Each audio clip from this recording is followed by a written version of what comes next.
Hello, everyone, and welcome to On the Move, a show where we share transportation sales and marketing success stories. I am Jennifer Carpus Romaine, Executive Director of TMSA, a trade nonprofit educating and connecting marketing and sales professionals in transportation and logistics. And today on the show, I'm excited to have Matt Wagner, Chief Sales and Marketing Officer at Jarrett. How are you doing today, Matt? Hey, great, Jennifer. How are you? I'm doing very well. We are in the week before Elevate, so things are a little hectic here at headquarters at TMSA. But I always like to sit down and talk to our members.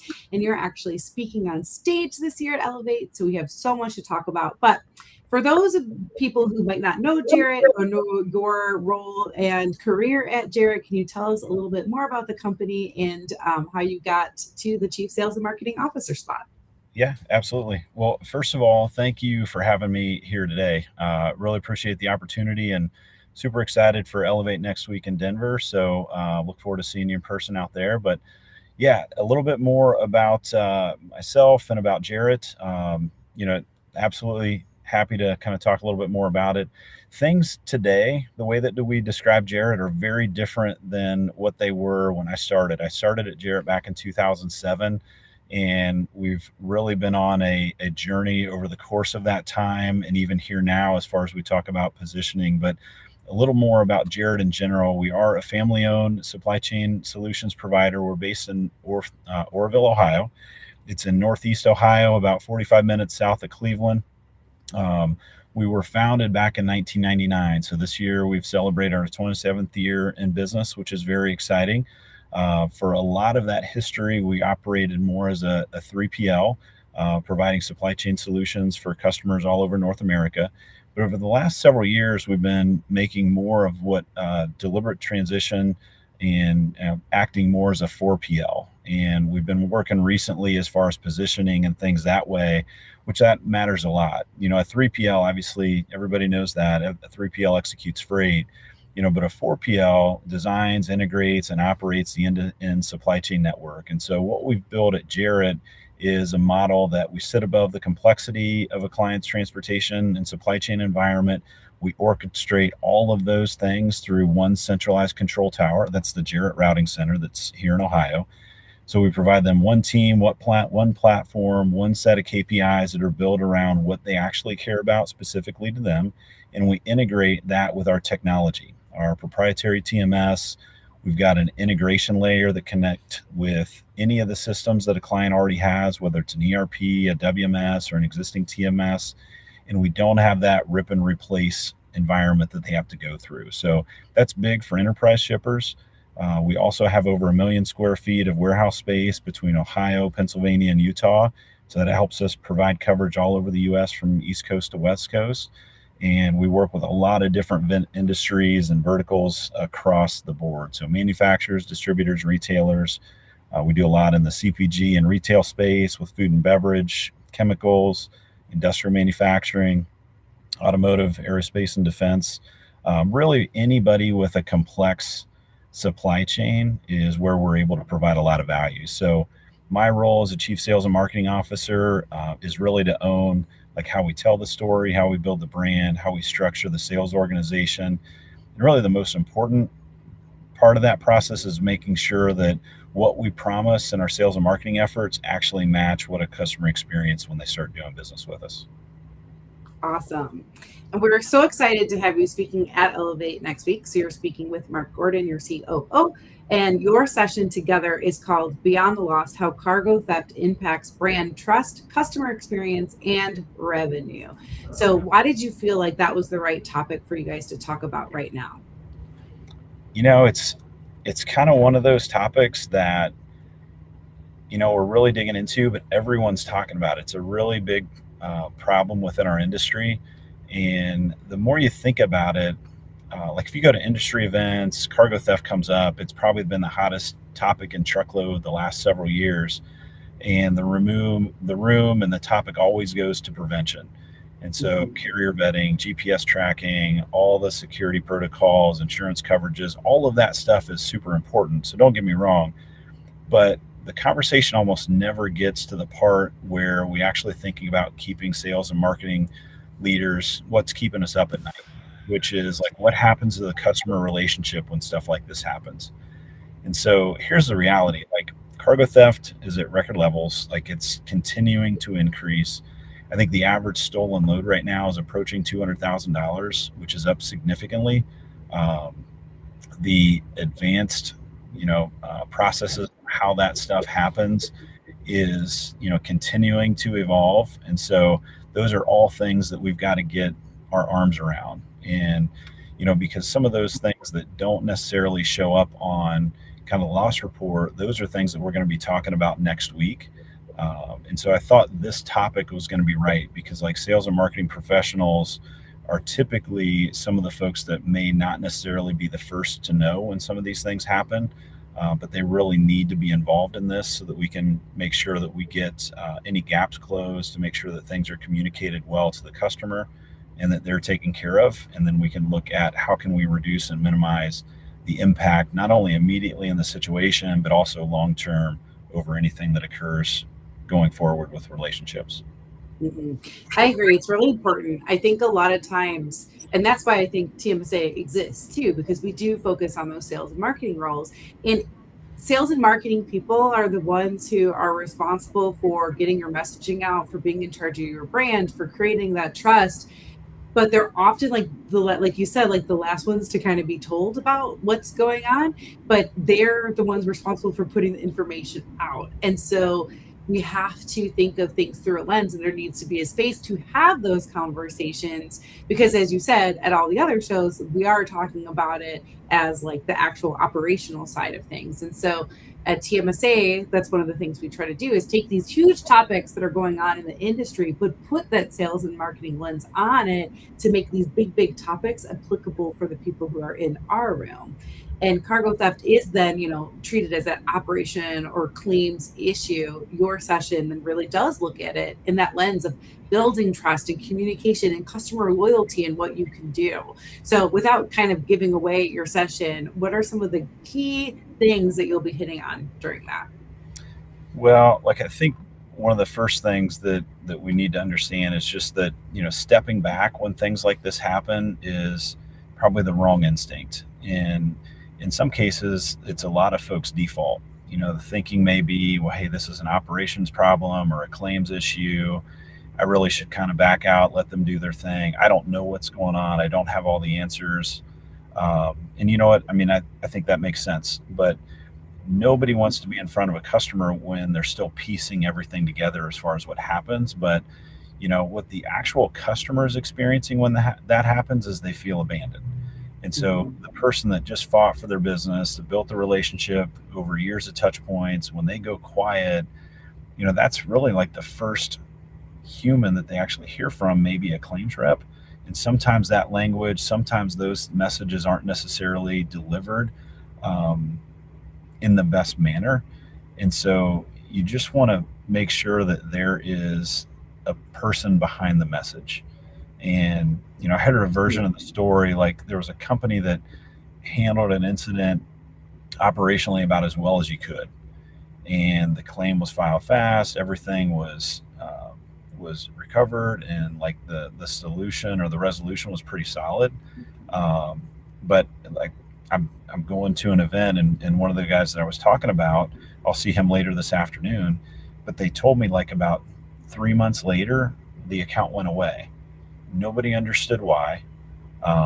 Everything that operations did was perfect in their eyes, but what they found out was that they didn't communicate well enough. When they found out about it, the situation, they found out in a manner where they didn't hear it from the partner that they had. And by the time everything got resolved, it got resolved pretty well, but they had lost a lot of trust from the customer that they had. And so if you think about it, just being able to kind of understand, like, it's not the salesperson's job or the sales team to manage the claim, but they do have to be involved in the relationship. And those are two very different responsibilities, and, from a marketing perspective, just being able to understand that we can provide an impact, but it's much further upstream. It's about being proactive. It's about making sure that trust and credibility and things like that are very well established, and that you're able to follow through with those relationships and be open, transparent, and reliable for when your partners and your customers need you in that time. That's when you've got to be able to deliver. I agree. I think that no one is perfect. Things are going to happen. And when something goes wrong in that supply chain, the customers are going to remember how they were communicated with, what they were told, and when they were told, and how quickly they were told. And if they were communicated in a transparent manner of like, this is what's happening, this is what we're doing to fix it, that kind of information. You mentioned like having the sales rep be part of that communication plan so that they are communicating with the person they're familiar with. But is there anything else that really separates a response that protects trust from one that damages it? Well, I think two things that come to mind. The first is speed. And I think that, at Jarrett, we believe in being able to proactively manage a supply chain. And proactiveness doesn't mean you sit around and you wait. And so the customer should never be the first one to reach out and initiate contact when there's stuff like that that's going on. It's a balancing act because you've got to understand and you got to know what's going on. And you may be put in a position where you've got to start communicating without all of the answers and without all of the details. But if a customer is kind of like proactively leading those things rather than the provider, you're already kind of losing ground there. And so I think speed and also the human touch of that is where things like are the most important. And so making sure that you've got the tone of voice and the tone to deliver that message where, hey, it's not about liability. It's not about all of the specific terms within the industry as far as like everything that's going on. It's a matter of being able to work with people because people work with people, and being able to understand what's going on, be able to be transparent, be upfront, but also talk through all of the different moving pieces and parts as things continue to play out. And so it's not a quick situation overall. We feel like customers don't want process updates. They want to feel like somebody that they trust is engaged. They want to feel like you're in control of the situation, that you're taking care of them, that you're taking charge of things. And that requires like a real person. It's a real conversation. And I think those are things that go a long way because, one thing we know about transportation and anything is that it doesn't always go as planned. But when things don't go according to plan, that's when you really find out like what kind of partnership you have and what people are made of. And it gives the opportunity. We don't want the opportunity, but when those things do occur, that's what separates one provider from the next and one relationship from the next. And you've got to be very intentional about making sure that you're prepared for situations like that. Who makes those calls, when do they make those calls, how do they make those calls. They're not technology problems, but it's more of like a leadership and alignment and things like that you've got to make sure that you've got in place good processes and procedures. And you've spent more than 2 decades now in business development, sales management. How has that transportation buyer changed over that time? I think from a long time ago, like when I started, um, I think buyers are a lot different than where they are today. Like when I got into this industry, there were folks that had a lot of experience, but I think they didn't know what they didn't know. And you always have folks that know everything, and that's not going to change. But it was much more transactional, and it was much more decisions were made on rates and relationships, right? Today, I think especially at the enterprise level, um, buyers and decision makers walk into conversations where they know so much more than they ever did. And the ability to do a lot of research, the ability to find out a lot of information about folks, all of that stuff is so much more readily available, and people are much more well prepared than they were 20 years ago.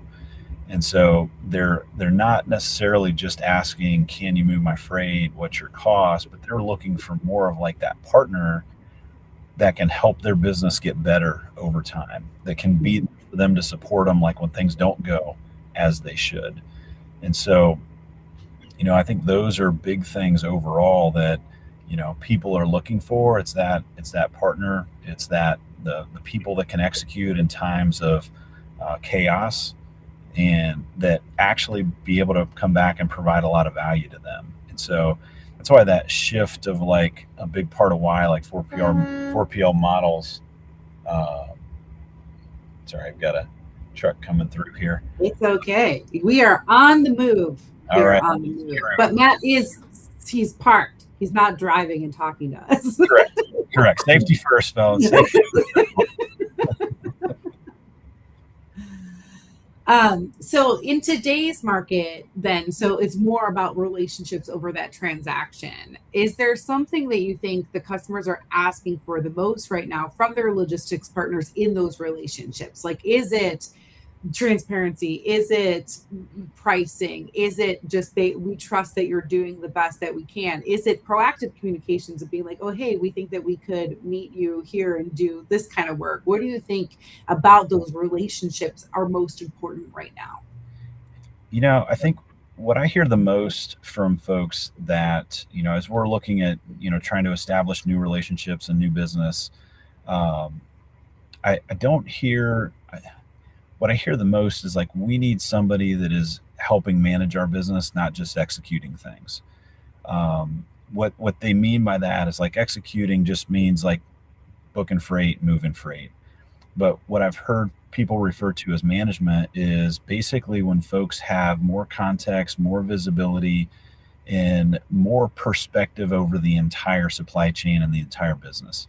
Being able to identify problems before they become crisis, and being able to help them make and manage, make better decisions within their network so that they can help them run better, faster, and more efficiently. And especially with all the pressure going on right now from a cost and a fuel different perspective, being able to know that they have professionals on their side that are helping them look at and identify ways to manage their supply chain faster and more efficiently, like that's the biggest thing. And so if I think about it more specifically, like visibility is one of the first things. Everybody needs tracking visibility and understanding where their shipments are right now. But the more part of that process that people are looking for visibility is being able to have visibility into data and being able to turn that into actionable insight so that they can really make good business decisions overall. Continuity is one of the others that come to mind. I met a guy, a business leader, last week at an event in North Carolina, and they had just mentioned that they have grown so much by acquisition. They work with providers, but they have different contacts for every site, for every mode. And so the right hand never talks and knows what the left hand is doing. And so they're really looking for continuity that can be able to look for some of those higher level, more strategic optimization opportunities that will really make their business better execute. And the third that kind of jumps to mind is everybody wants more technology. I think integration is one of those levels that they're looking to integrate. And integration means a lot of different things to a lot of different people, but the ability to exchange information at a quick and easy pace to be able to speed up the process of doing business, but also reduce errors and be able to be more efficient and accurate. Being able to do that quickly and easily, because no one has enough IT resources these days. So you've got to be able to do that seamlessly in order to be able to help move the needle. So partners that help do that, those are the things that I hear the most often at a high level, but then breaking that down into 3 separate areas and what that typically means.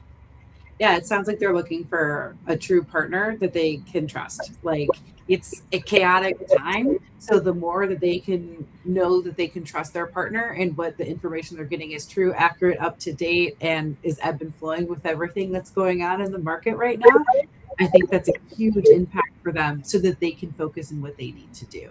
Like, everyone wants to have that partner that you can fully put the ball in their hands and know that it's not going to drop. And I think that's so important in the market right now. Yes. Okay, so you lead both marketing and sales strategy. we talk a lot about like marketing, sales alignment, things like that. And especially when we're talking about all these big issues and making sure we're going to market and having the messaging and what we're saying on sales all match. How do you keep those teams aligned so that the brand promise actually matches that customer expectation and experience? Yeah, that's a big question, and I think Yeah. that's a big project that is always ongoing. You know what I mean? I feel like if anybody tells you that they've like fully cracked that alignment problem, it's a challenge. It may be in a vacuum, but it's something that you constantly have to work on because I think your team is consistently evolving, whether that's new people coming on board or other different changes that are going on within an organization. Um, it's not easy to do. I think I feel like alignment doesn't really happen like in org charts or just internal memos and things like that. Like I think you have to be very intentional about using like a shared language, shared accountability, and being able to share the customer's voice. And so, typically, marketing and sales they're all kind of going about the same thing, but they tend to think and speak very differently.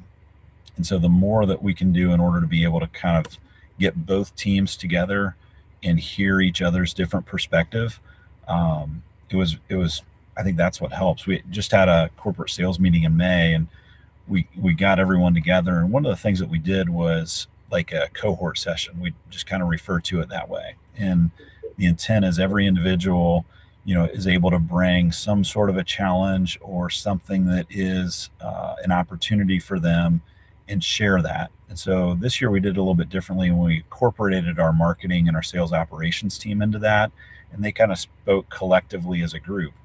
And it was really good to be able to have them share some of the challenges they were up against. And really, again, it's alignment, it's buy-in, it's different things like that from the team, were a lot of those things. But then being able to hear some of the ideas that sales had provided to them.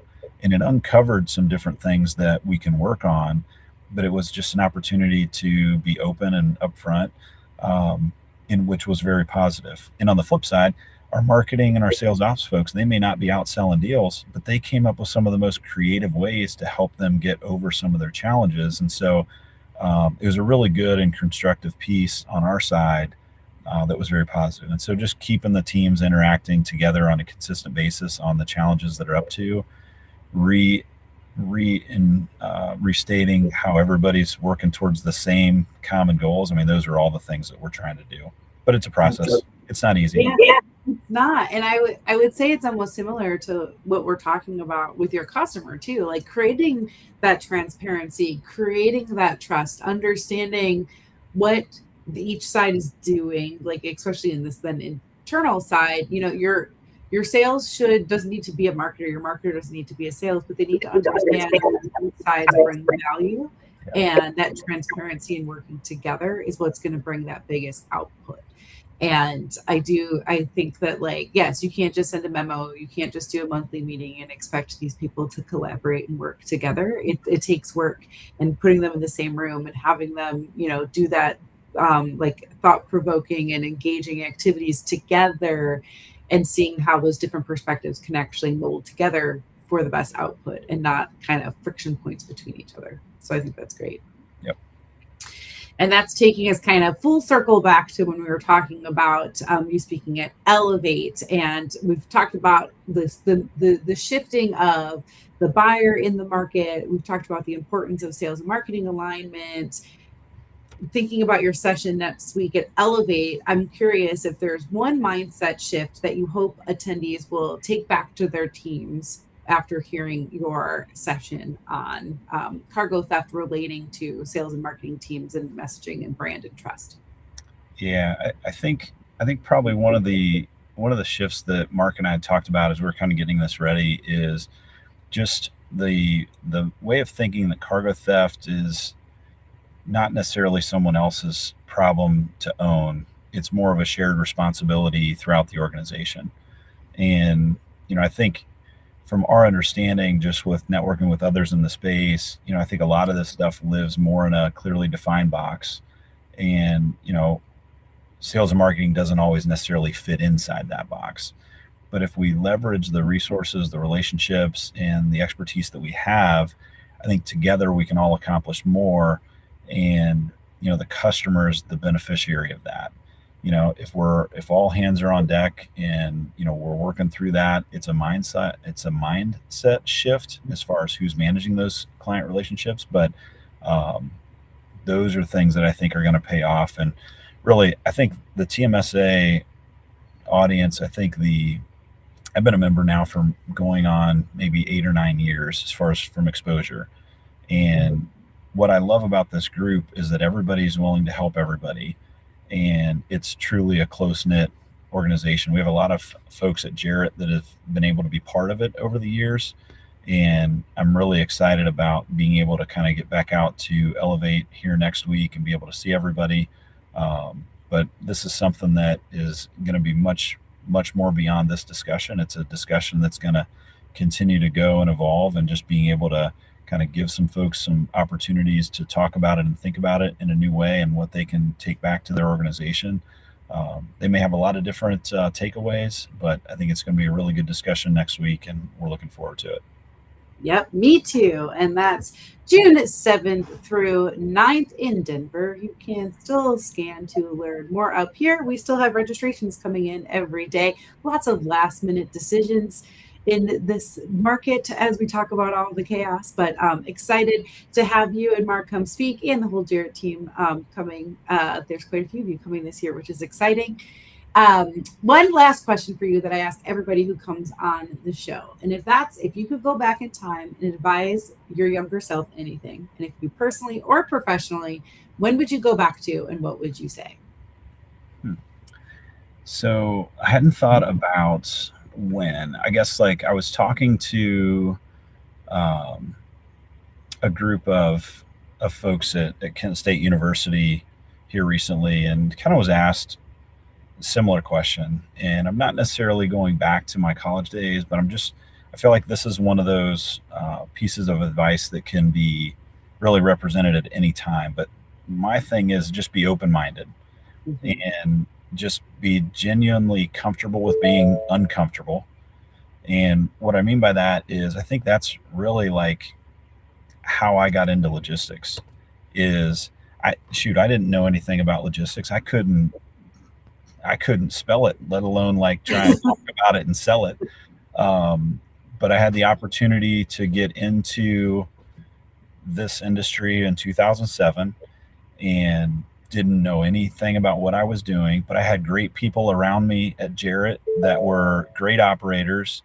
They were very helpful. They were willing to kind of answer questions, kind of show me the way.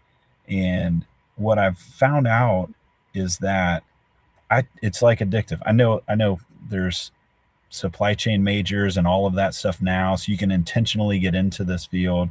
But I feel like there's so many of us that just kind of accidentally got into this line of work, but it's kind of addicting. And there's so much complexity. There's so many challenges. There's so many opportunities to kind of grow and overcome things. That's what makes it interesting to me, because it's not easy. And you could have the same customer that makes and produces the same widget that has facilities right across the street from each other, but the way they operate inside those four walls are so different. And you've got to be able to learn and figure it out and put the puzzle pieces together, and everybody's at different spots within their journey. And so just be open-minded, I guess, is what I would say, because you never know where you will find passion that you didn't even know existed. And you'll never know, if you don't try things and you're not willing to listen to things. And so that goes in a lot of different things, but that would be my advice, is just be open, have an open mind, explore different opportunities and possibilities, and figure out what you like, where your niche is and where your groove is, and then just go out and own it. Well, I think that is great advice. Thank you so much for sharing that and coming on the show today. I'm so excited to see you in Denver next week at Elevate. And anyone listening can learn more about the show at events.tmsatoday.org. Thanks, Matt, and I will see you next week. Awesome. Thanks for having me, Jen. Really appreciate this and look forward to seeing you next week.